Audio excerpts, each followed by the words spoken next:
Support for this show, Politics Done Right, comes from politicsdoneright.com, publishers of How to Make America Utopia, Take Away the Economy from Those Who Rigged It, As I See It, Class Warfare, The Only Resort to Right-Wing Doom, It's Worth It, How to Talk to Your Right-Wing Relatives, Friends, and Neighbors, and other books written by Egberto, Willies.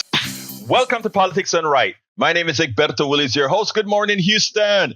Good morning, Harris County. Good morning to the great state of Texas. Good morning to Northeast Texas, Southeast Texas, Northwest Louisiana, Southwest Louisiana, to every nook and cranny receiving the 100,000 watt signal from our transmitter, emanating into or permeating those magical boxes known as radios, aka the Howard Reynolds machines. Anyway, folks, we have a great show for you today. But beforehand, we must welcome everybody in the world. Why? Because via the internet, formerly known as the ARPANET, created by whom? We the people, with your tax dollars, with your intellect. Hey, things get to happen. And one other thing, folks, we got to take this away from those billionaires who are making tons of dough on the things that we made. And then they ask us to pay for again. Anyway, welcome aboard, El Senor Howard Reynolds and Jack Van Beber. How are you guys doing this morning?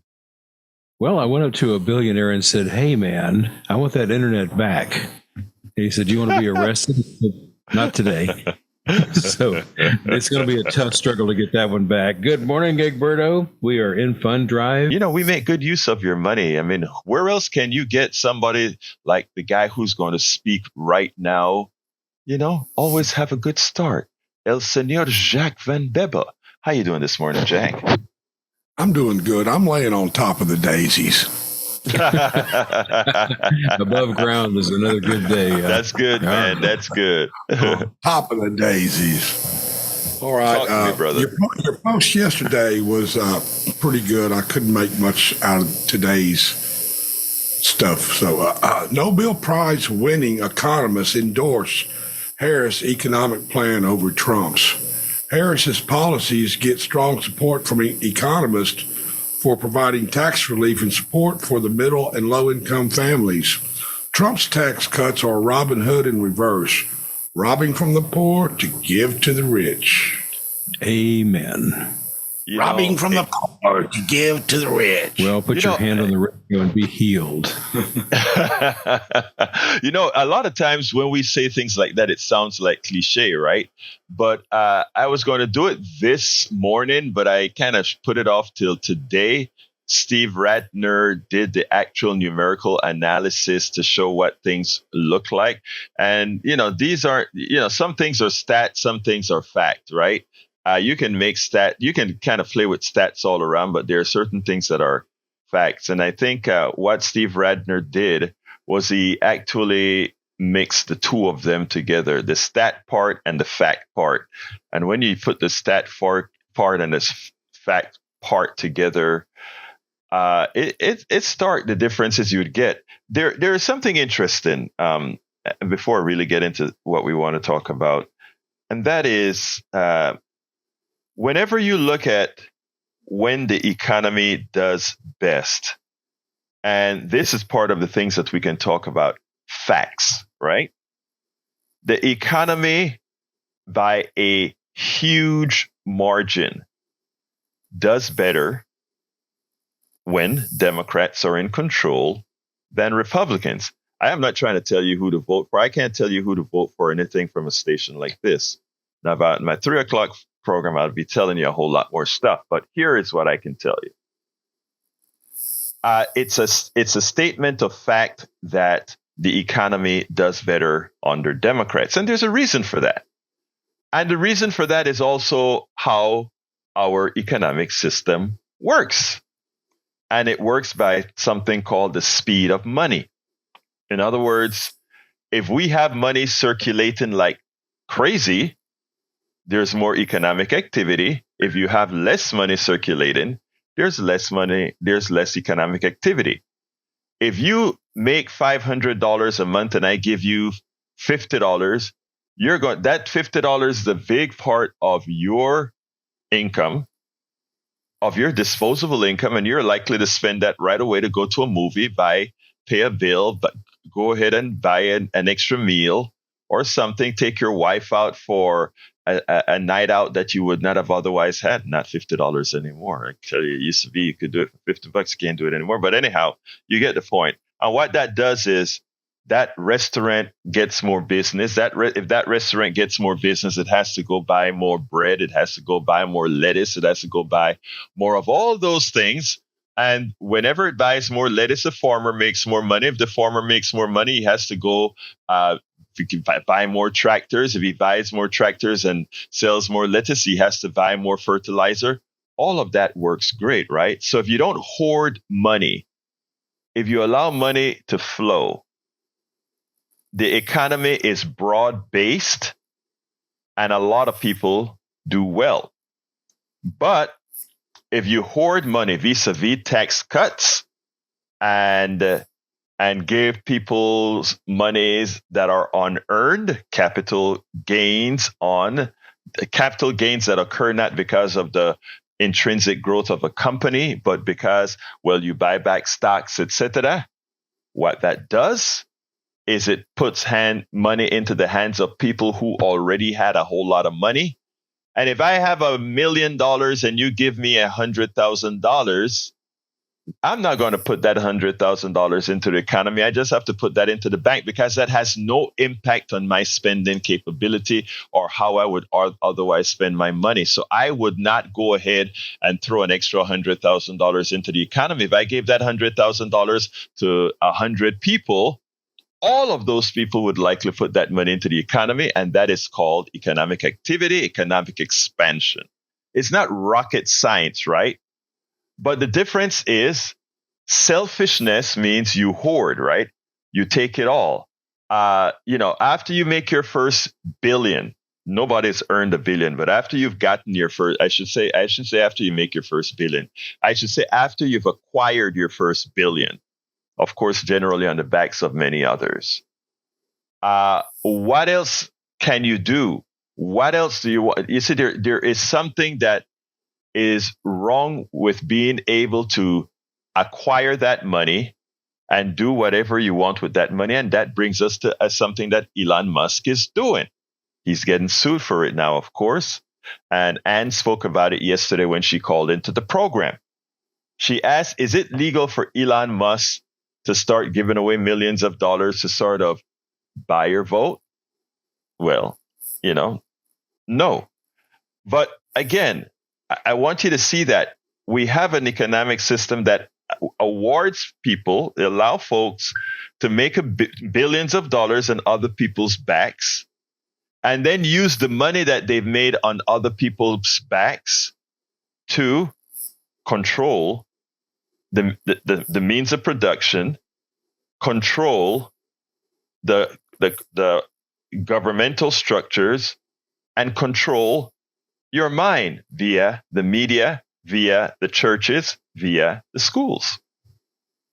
I mean, if you are part of that fraternity, lucky you, right? If you're part of that fraternity, which is a very small fraternity, that's good. But what we have to do, because most of us don't understand it, when I see people crying and begging and standing up for Donald Trump and defending Donald Trump and, like he needs our defense, right? I sit down there and says, who defends you?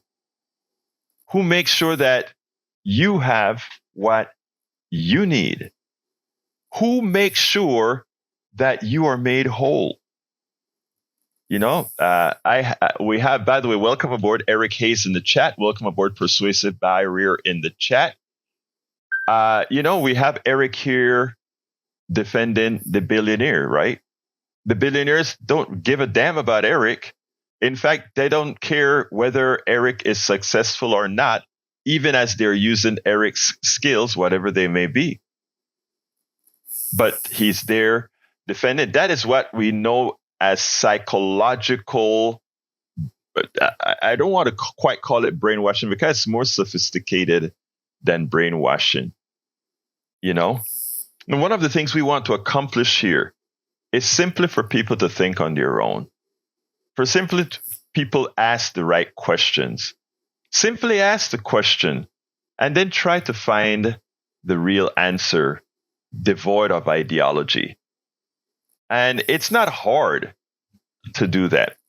But anyhow, the title of the show today is Election Sabotage Fears. There's another video that I have in there that I probably can't play because it's too long. It is Judge Cornelio sets bail bond record straight.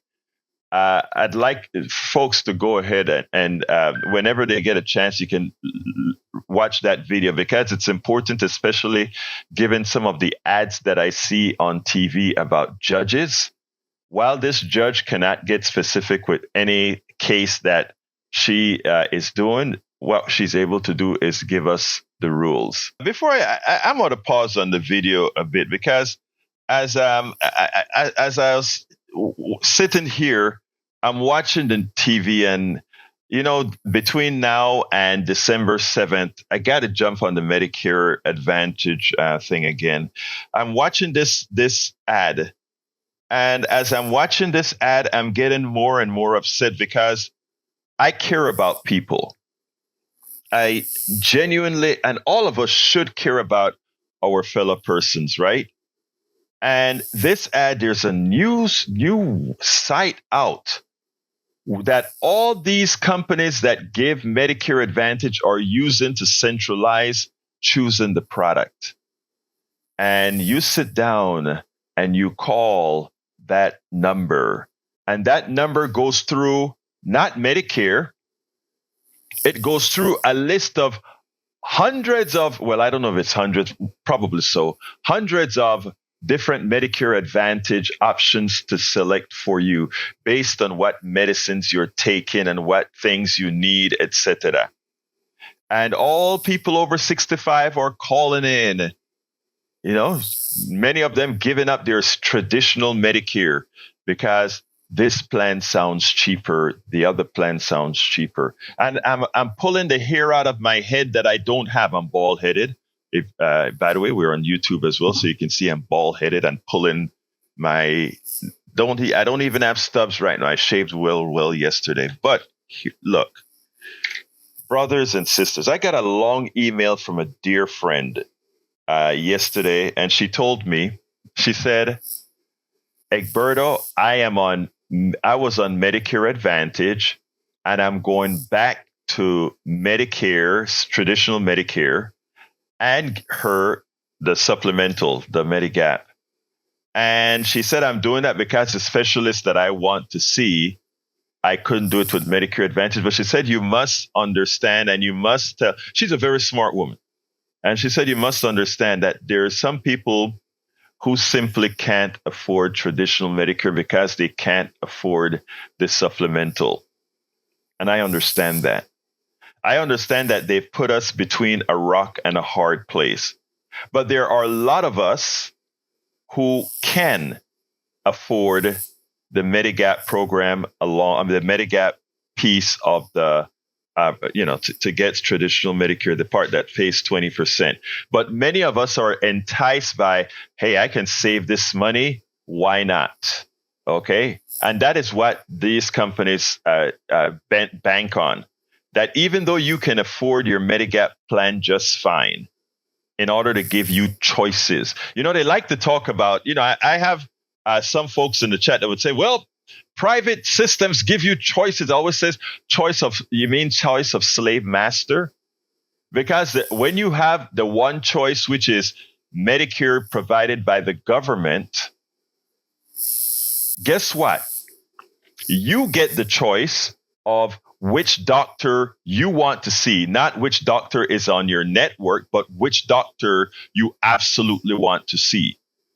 Which medicine your doctor prescribed to you, not which medicines are on the plan, not which hospitals are on the plan. You are the one making the choice when you are on traditional Medicare. And of course, when you get a Medigap plan that pays the 20% of that. And like I've mentioned before, yeah, a lot of folks would forgive that Medigap, that 20% because they so overcharge anyway. But remember, when you are, when you're getting your private insurance, the government is still paying for it. They're just paying a premium to those private companies. And you know what is a dirty little secret? Medicare Advantage costs more than traditional Medicare to your government, to your taxes, because they pay those private sector people more than it costs the Medicare system. And that money goes straight into the pockets of the CEOs, the CFOs, the shareholders, and the salespeople that are trying to convince you to get a substandard healthcare plan, one where they are your masters and tell you who you can see, which medicines you can take, which hospitals you can go to. So which master do you want? Do you want the plan that gives you all choices, or do you want to choose from who will enslave you? And yeah, like I said, I do understand that financial situations can force some people into having to take that advantage plan. But let me tell you what the caveat is. Not the caveat. Let me tell you where we are at that. All of the organizations that I work with, I'm talking about the 501c3s and C4s and other types of organizations. Neil Aquino, who's with the Houston Democracy Project and other organizations. What we are doing is promoting healthcare for all, which would ultimately make Advantage moot, and also will make sure to take care of that 20%. If we simply got rid of Medicare Advantage, listen to this, good folks, the waste in Medicare Advantage, there's this theory out there that the private sector is more efficient than the public sector. That is the biggest lie on the planet. And if you want the perfect example of that, and don't laugh when I say it, ask me to prove it. The Postal Service versus the private FedEx, UPS, DHL, or any of the others. Ask to prove it. Even though the Postal Service pays better wages, let's talk about efficiency. They're still more efficient than every single private freight company. Every single one of them. It's never true that for profit can be more efficient than a nonprofit. It's a mathematical impossibility. Does that mean that I want nonprofits running everything? Absolutely not. I like choices. But where it comes to healthcare, when it comes to delivery, when it comes to utilities, where it comes to the things that are of absolute necessity to humanity, there should not be an ultimate or an ultimate for profit reason. And that goes as well with healthcare. And that's why one of our major issues, major things that we're working towards are things like healthcare for all, to get rid of the fraud that is the Medicare Advantage and private sector health insurance. Oops. Seems like we got a caller. Bard, come on in. Good morning, Egberto. Yes, sir. How are you? I am doing fine. Talk to me, sir. Well, you cut me off yesterday. I wasn't finished with my thought about the Dominican Republic, the border between them and Haiti. Do you know that if a Haitian crosses that border, they would actually shoot or deport that Haitian back to Haiti instead of accepting them? And that's the problem with America. They brought 30,000 Haitians into Springfield Ohio to try to change the complexion of the town. Oh, is that why they did? So you're telling me a Republican mayor decided to bring a whole lot of Haitians to his city to change the complexion of the city. First of all, why are we even talking about complexion, Bard? No, he's changed the way the city is going to vote, and they're turning the city over. They have kids. Let me ask you a question. Why would a Republican brother? You see, if you're going to inform the public about something, let's get it right. Why would a city run by Republicans simply go ahead and accept? Because remember, these are people the business sector wanted in their community because, again, it was a dying community. These Haitians brought life back to Springfield, Ohio. I know it's hard to accept it, but nobody wanted to live in Springfield, Ohio. And what happened is they brought foreigners into Springfield, Ohio, who made it their home, who revitalized business. You know, just like a lot of foreigners revitalized many areas in this country that were dying. So again, let's get it straight, brother. That's a Republican city, and they were happy to find people to come to that city.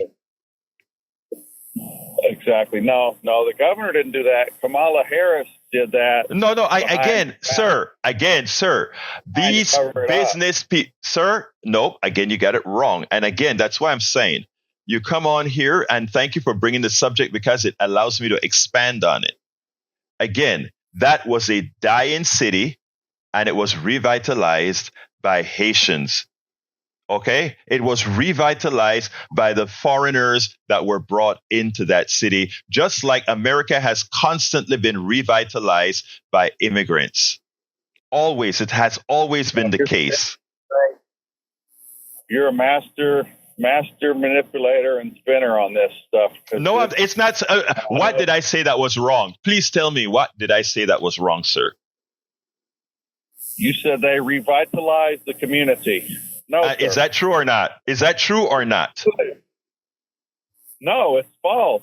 That's a lie. Well, again, here's it. Springfield was a dying city. Look it up. Just look at how the population moved. Look at how the businesses got out. We got Haitians there, and they brought all kinds of businesses. We also brought a lot of employees to fill roles that weren't being filled. Again, Bard, look, the racist meme, the prejudice meme, and all of that Trump tried to bring to that did one thing. It gave us a chance to show that foreigners can revitalize dying cities that are occurring, dying towns that are occurring all over the country. Thank you, Bart. I got to go to Patrick. Come on in, Patrick.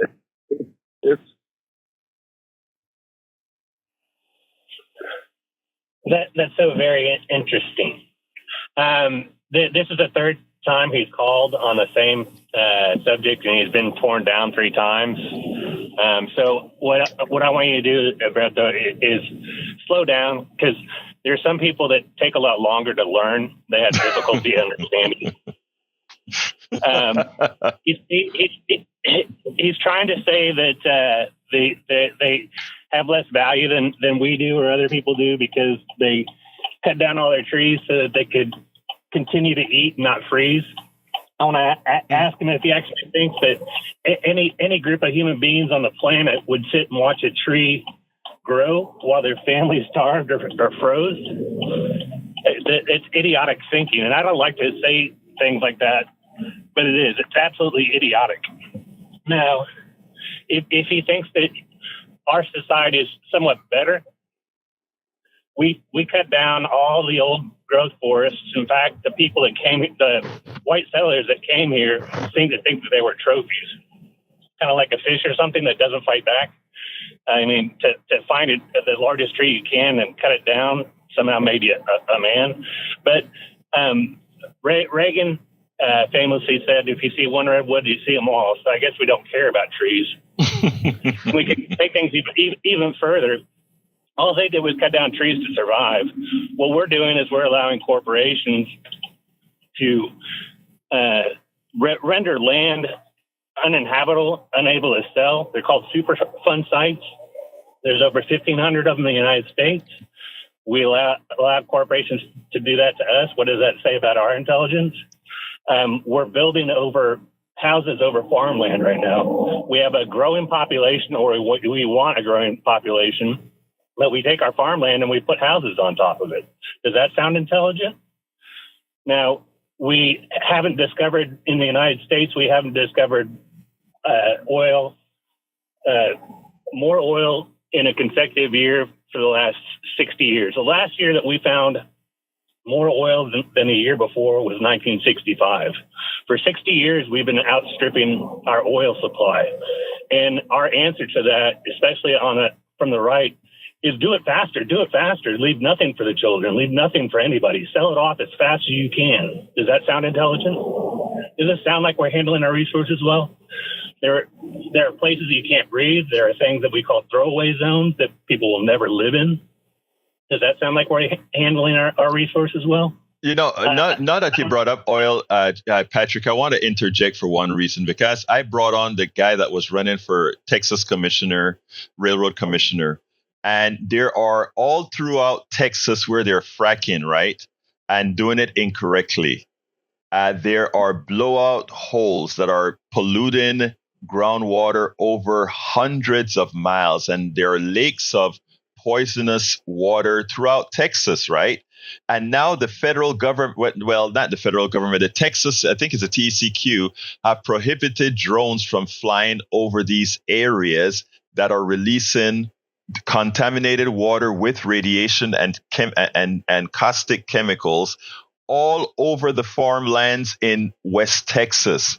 Nobody talks about it. Hardly. The Houston Chronicle did a series on it. So, when they talk about the Haitians stripping the land because of need, think about our corporations destroying the land out of profit, so, which is better. But Patrick, I got to go get some more pitching in and then go to Miss Bowie. But I got to get a little pitching in because I'm still at a big zero. And I want to give a big thanks to Miss Bowie, who gave us a healthy contribution earlier this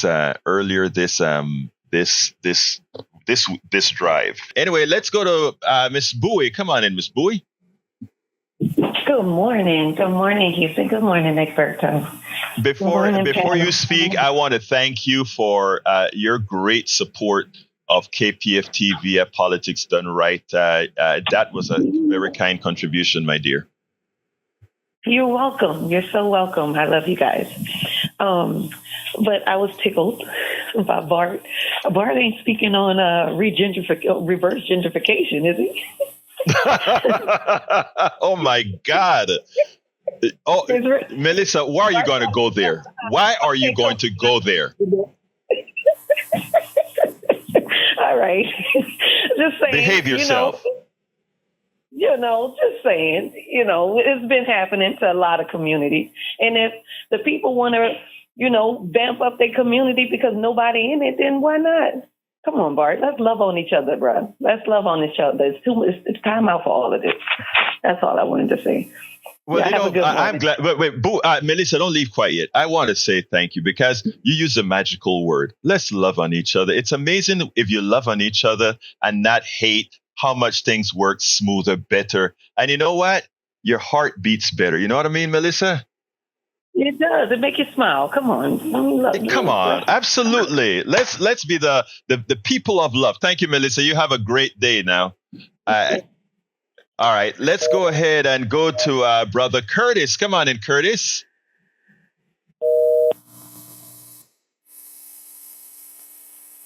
Curtis, you're on. Yes. Good morning. How you doing? Good morning. I'm doing fine. Talk to me, sir. Great. I'm kind of a new listener. I've been listening to you guys for about a month now. I really enjoy the show. I think it's great. Thank you. And please tell other people about KPFT, because you know what? That is how we build community. But thank you, Curtis. Anything else you want to add? Yeah, I just had a couple comments. I like Common Sense Radio. I am, what you would call a conservative. I wouldn't say Republican, but I am a conservative. I wasn't always a huge Trump fan. There's some things that, I wouldn't dare say that I agree with him about. I do listen to some of your callers. The one thing I don't like is some Republicans are just not educated. I think that's been an issue. I'm not a Trump voter because of his ignorance and the things that he say, but it is a lot of other reasons that I do that. I'm not going to tell him, on the show that, but I do want to just say one thing about, the Haitians. The rice issue was a problem that was somewhat a Bill Clinton problem. It was through time. I think in 2010 he actually came back. You're correct about that, sir. You're absolutely right about that. Yeah. But at the same time, I know that it grew greater than that. We know that there's a lot involved in what's going on with Haiti, even with the Haitian Dominican Republic border. But I do just want to end with that. I just want to bring that up because I am, like I said, I am voting, Republican, but there is one person that I would not be voting for this term, and that's Ted Cruz, just because he had many years to do something different, and he never did. So I'm going to have to go with Colin Allred on that. That's just common sense voting is what I want to talk to all my conservative voters about. We have to be more common sense. Curtis, I want to say one thing to you. Okay, I look. You're Republican and you have a right to be a Republican. You can vote how you want. I admire somebody who says, I am looking at what somebody intends to do before I vote. I would challenge somebody to look at my voting record. It had never been straight Democratic until recently because of Mr. Orange. But again, I am glad to see somebody on the Republican side have that same stance, because what I had mostly seen is in general, and again, I can be wrong in this respect because you don't know how people vote in the voting booth. But what I had normally seen is that while Democrats would cross the line, I hadn't often seen Republicans do the same. And having you mention that you're willing to listen to what folks says, you've just earned 50 degrees of respect. Awesome. That's great. And like I said, I respect your show. It is awesome. I do like I like all the conflict is actually good sometimes, Actually, it makes you better, right? It forces you to make your idea better, doesn't it? Exactly. I believe that just listen to your, like I said, it's been about 6 weeks since I've actually been listening to you, but it makes you think. And that's what I believe so many, media shows, they just don't make people think. So I think that's the reason why you have so many conservatives actually listen to you, because although they might not agree with all of it, they are thinking. And I believe that's great. So anyway, that's enough of that time. Thank you, brother. I appreciate you because you made my day. Let me just say that. Thank you, Curtis. Have a wonderful rest of your day. All right. You too. Bye. All right, let's go to Brother David. Come on in, David. Oh, thanks, Egberto. Yeah, interesting hearing him. My grandfather was Republican, but that was in 1902 when the big industry was trying to take over they had pretty thoroughly taken over the Republican Party by the turn of the last century. And he was fighting it. He was trying to get small business to get more of a say in the running of America over, at that time, it was like the Rockefellers and whatnot. And it's interesting listening to the last caller, because there are a lot of people who, since Lincoln was a Republican, there were a lot of people who had pledged to never leave the Republican Party. And but at this point, it's turned into a bait and switch party. It's just totally not just big business, but it's like organized crime business. I'm glad you said that. David, hold right there. I am so glad you put it that way because, one thing I like to tell, and I hope Curtis is still listening. I've always commended the Republican Party back in the 60s because they were instrumental in getting the Civil Rights Bill passed. Progressive Republicans were very instrumental in doing that, and not the Democrats, the Dixiecrats that were anti that. Unfortunately, many of them became Republicans now. Anyway, continue, David. Sorry to interrupt. Well, there are a couple of books that were released in the 1990s about J. Edgar Hoover. And J. Edgar Hoover, of course, was the head of the FBI and had been the head of the FBI for almost 50 years at the time. And Hoover, he kind of denied that organized crime existed. He was the FBI director when John Dillinger and, Bonnie and Clyde and all of those famous gangsters from the 20s and 30s were rolling around. And he refused to acknowledge that organized crime existed at the time.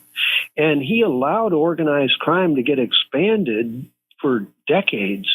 And it was only when John F. Kennedy came in and Bobby Kennedy was, Bobby Kennedy was raised with organized crime. His own father was a bootlegger. Yeah. And Bobby Kennedy was trying. This is Bobby Kennedy Sr., not not his son that's running. No, I know, David. Now. David, you're absolutely right. But David, give me about 30 seconds to close up because my lines are fully full.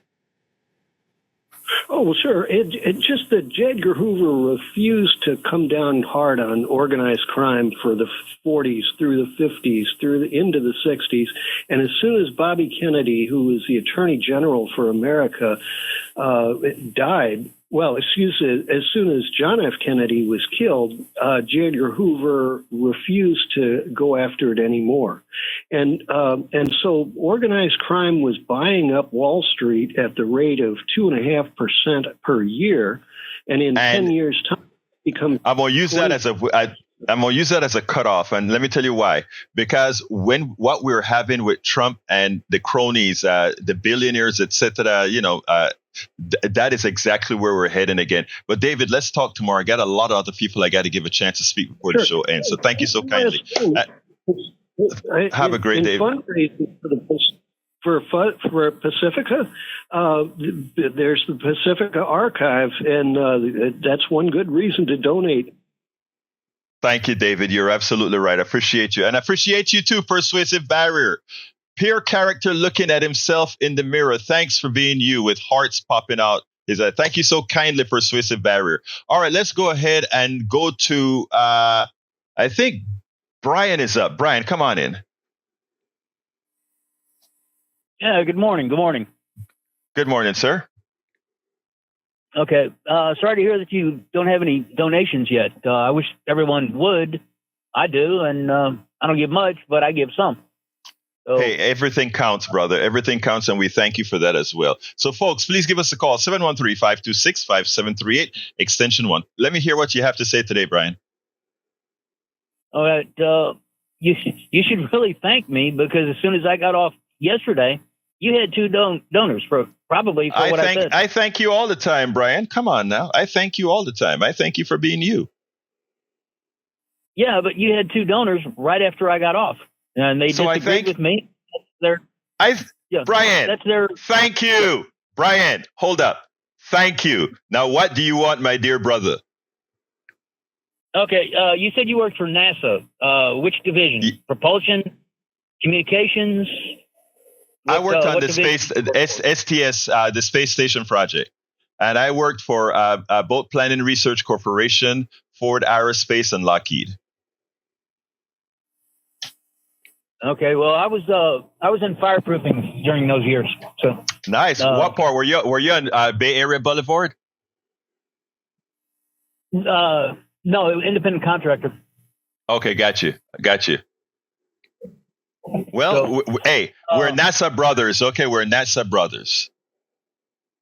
yeah, I didn't work specifically for NASA. I was international paint, Chartec, Got you. fireproofing. Got you.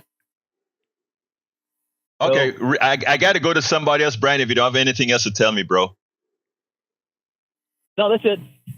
All right, thank you. Have day. a great day, Brian. Thank you. Let's hope more calls come in so I can thank you for it.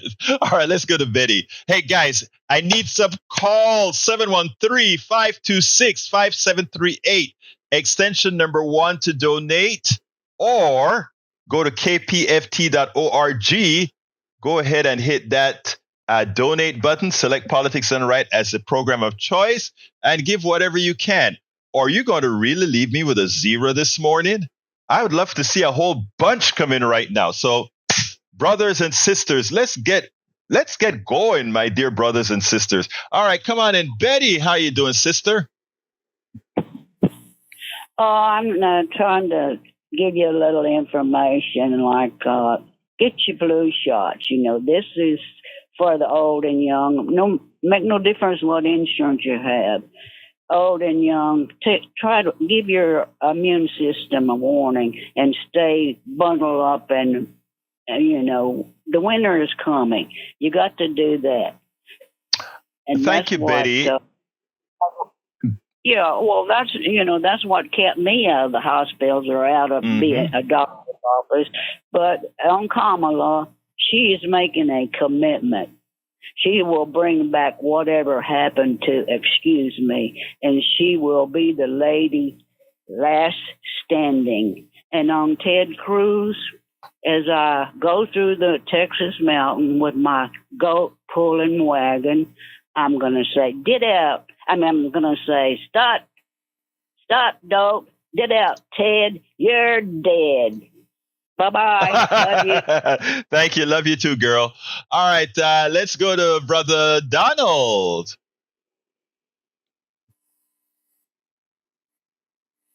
Donald? You're on mute, Donald. We need to hear from you, Donald. I know there's something funny coming. Let's put Donald on hold and go to Jim, and then we'll come back to him. I don't want to take him off. Come on in, Jim.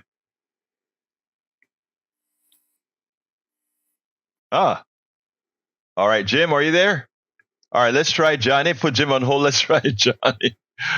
I hope it's not a system error.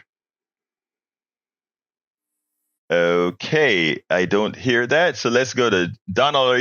Johnny, are you there? Oh, we're getting there. We're getting there. Hey, Johnny, what's up? Yep, my system's working so far, so that's good. Yes, you're working. I like that inspirational fundraising idea about on a cruise on a lake. That's great. Whoever thought that up, keep that going. Really good stuff. So I was thinking, after seeing Joe Biden's so-called apology to the Native American people the other day on the news, it's not always what you say, but it's how you say it, right? So the worst thing he did was, well, a lot of worse things he did was he sounded angry. He sounded like he was scolding them for getting beat up upside the head. He was doing it from behind a podium, wearing a suit jacket and tie, and hiding behind those sunglasses. And I told Mr. Biden via Senator Schumer's voicemail the other day, since I can't go to the White House because the White House system is not user-friendly. They restrict your hours, and they restrict the number of days in the week. I don't know why it's any different for the White House switchboard than it is for the U.S. Senate or the U.S. House. But anyway, so your apology is, if I was a Native American, I would not have accepted it because it didn't feel heartfelt. It felt like a business transaction. It felt like he was scolding me because I got beat up. You take the sunglasses off, Joe. Get out from behind that podium, Joe. Take off the stupid coat, jacket, and tie, and unbutton the top 2 buttons of your shirt. And how about this? How about you sound nice about it? Don't sound angry, and have some volunteers standing by with food and beverage to serve the people that are there to treat them nice. I didn't see the I'm going to have to do a station ID in a minute, but I didn't see the apologies or anything. But I'm going to be honest with you. I don't even care about these apologies. Apology for slavery, apology for this or that. I don't want any of that. Let me tell you what I want. I want reparations on everything. I don't mean when I say reparations on everything, I mean that the native people are living like squatters. That we have systemic problems that creates wealth disparities. I want that fixed. And I'm not saying we don't need to hurt anybody to fix these issues, right? We can create an economic system that intrinsically fixes these things, but we have to want to do it. Apologies doesn't mean anything. People do things to people all of the times, as some of my friends would say, right? What I want is, oh, wow. El Señor Augie, thank you, my dear brother. Before I leave, I would advise Joe Biden and his crew, you guys need to wake the hell up. If you're going to say, I'm sorry, do it and mean it. And by the way, do it in a context of, well, Brother Egberto just indicated, like reparations. How about you guys concoct a massive infrastructure bill, more than what you guys have been planning, you say you're going to do? How about for water and sewer for these reservations? And when you talk about that, and when you bring that surprise funding and preparations for that, then you do the apology in that context, and you have a nice dinner for the folks instead of scolding them and yelling them. He was yelling at them while he was apologizing. What kind of an apology is that? It's not Johnny, like I said, it's all about what you do, man. It's all about what you do, whether you care about people. Thank you, Johnny. You have a great one. All right, let's go to Donald. Come on in, Donald. Let's see if Donald is still there. Are you still there, Donald? Wow. I hope Donald didn't just kind of fall asleep waiting for us. But anyway, all right, Donald, call back. Let's go ahead and get Donald to call back. Michelle, come on in.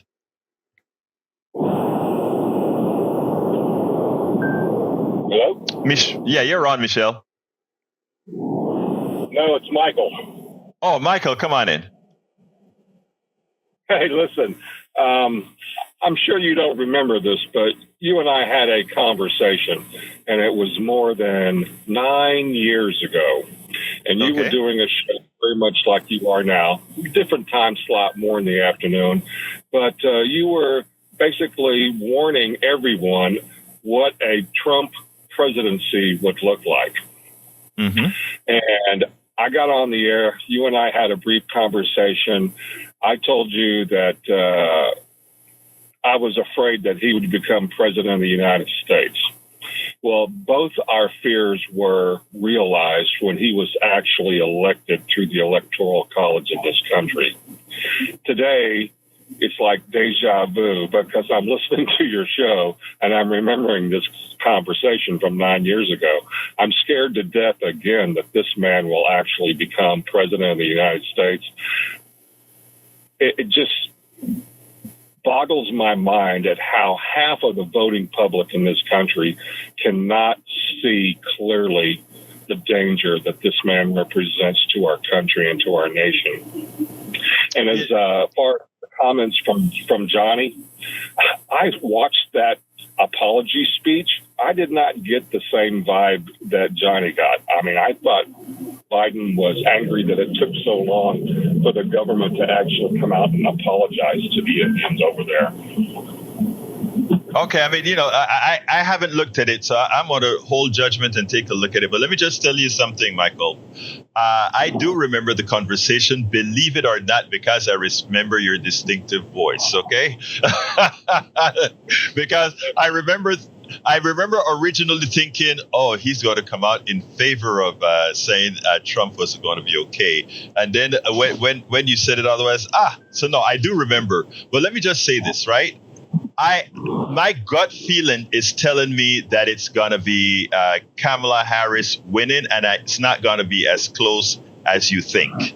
That is what my gut is telling me. Even looking at the early numbers, I am thinking that women, Republican and Democrat alike, are actually going to come through to save the day. That's what I am thinking. That's what my gut tells me. Now, what's interesting when we talk about how can a large percentage of the population, there are two packs in the population. There is a cult pack, and we can't do anything about the cult pack. They are the ones that worship Donald Trump, and they're just a certain personality like Jim Jones or others that a certain group of folks with a certain mindset gravitates to. It includes their prejudices and many other things that get balled up together that allows people to do that. But then there are some others that they're doing this specifically for self-interest, or they think for self-interest. It's a calculated reason for doing it. I still, but the other group as well is that, you notice we have a lot of things like book bannings, and we don't want to teach critical thinking and all of that. That is an important thing there. America, when I came to this country in 1980 or so, it's when we reached our peak, what I would say our peak of critical thought, where it was vogue to want to excel. It was vogue to want to learn. Everything that I've seen then is, it's amazing that calling somebody woke is an insult. Think about it. Calling somebody woke, somebody who wants to be awakened, is an insult. That should tell you all. But anyway, Michael, anything else? I get exactly your frustration. I have some hope. Well, I hope your hope is founded. And if Kamala wins, I'll definitely put you on my short Christmas list this year. Okay, well, it seemed to me like I'm going to be on your Christmas list, brother. Let's cross our fingers, man. All right, take it easy. You have a wonderful day, sir. All right. Let's go. All right, take care. Let's go to Brother Derek. Hey, good morning, Egberto. I will be making my donation online to Politics Done Right. Thank you, brother. Yes, sir. What I want to say quickly is that all the ugly words that's coming from out of the Donald Trump and them camp. Now, like that old saying say, what's good for the goose is good for the gander. Now, have he not realized that you got 2 ears, Mr. Trump? You and those people that won't talk about somebody got a floating garbage, whatever that crazy stuff was. But think about it. What do you think sits in between your 2 ears? You got a brain. Now your brain has turned into nothing but toxic waste dumps. And that's all I'm trying to say, bro. Thank you very much, Derek. You have a wonderful rest of your day. All right. I want to thank Debbie and Scott. Thank you so kindly for your contribution as well. Folks, let me tell you, Debbie and Scott, as well as Augie, existing members, always dependable people who keep us alive. If you have never given to the station before, can I ask you kindly to give us a call at 713-526-5738, extension 1. Give whatever you can in the name of Politics and Right. Likewise, go to kpft.org. Hit the donate button. Think about it. If you have never given before, we have Debbie, Scott, and Augie holding us up continuously. They love this station. They keep it going. They are paying it forward. They're more than paying it forward. They're giving folks access. Can you help them give folks access as well? I know look, I hate doing this. Sandy will tell you, I dread fund drives, but it's a must. I like doing the stuff, engaging you, researching the stuff, but we have to do this. So help us out. 713-526-5738, extension 1. Harry, I got a minute. Come on in real quick, my brother. Real quick. Well, I just want to comment on what Derek said. He's absolutely right. I heard some Puerto Ricans, I think, on NPR talking about we'll be casting our vote, when that racist person at Madison Square Garden was talking about a floating island in Atlanta. Harry, Harry, you're right, but let me just interject one thing that didn't get coverage that I think needed more coverage. That insult wasn't just an insult on Puerto Ricans, because that was a specific Latino insult on Puerto Ricans. What he said about Latinos in general was the real insult that I'm wondering why the media didn't cover it more. When he talks about reproduction and sex and all that kind of stuff with Latinos, that is what I think should have covered, and that covers anybody who claimed themselves Latino. Harry, I got to go, but thank you for calling in, brother. We'll talk tomorrow. All right, folks, 713-526-5738, extension number 1, or go to kpft.org. Please do that now. Please, we are going to be going off the air in a couple minutes. Or not going off the air. Politics Done Right is going to be going to Democracy Now! In about a minute and a half. Please give that call now, and remember to say Politics Done Right so it'll be scheduled correctly. 713-526-5738, extension number 1, or go to kpft.org. I'm going to throw it to the studio, and then we'll finish up after that. Studio. Well, another lively show here, Egberto. I have nothing for you, but Jack has something. Brother Jack. Listen, when you just listen to KPFT, you're just listening and you're enjoying all the stuff. But when you donate, all of a sudden you become part owner of the station, and you take your ownership of the station and you start caring about it and how it ends up in these fund drives. So please donate and please vote. That's right. Oh my God! Please, we can buy some more equipment that works really well. I love that. Hey, Tim, we got a new member. Tim, thank you so kindly. Tim, let's get some more new members in. Let's build the family. Thank you so kindly, Tim, for that kind contribution. Anyway, folks, look, we got to get out of here. I want to welcome Paul Fleming. Paul Fleming from Atlanta, Georgia. Thank you for coming into the chat and having that healthy discussion. Anyway, folks, all the videos, I didn't want to play the videos. I wanted to do more fundraising and talk to you guys. So the videos you can do on your own by going to it is found at politicsdoneright.com/newsletter, politicsdoneright.com/newsletter. Anyway, I got to get out of here. My name is Egberto Willies. This is Politics Done Right, and you know how I end this baby. I am what? Out! Support for this show, Politics Done Right, comes from politicsdoneright.com, publishers of How to Make America Utopia, Take Away the Economy from Those Who Rigged It, As I See It, Class Warfare, The Only Resort to Right-Wing Doom, It's Worth It, How to Talk to Your Right-Wing Relatives, Friends, and Neighbors, and other books written by Egberto Willies.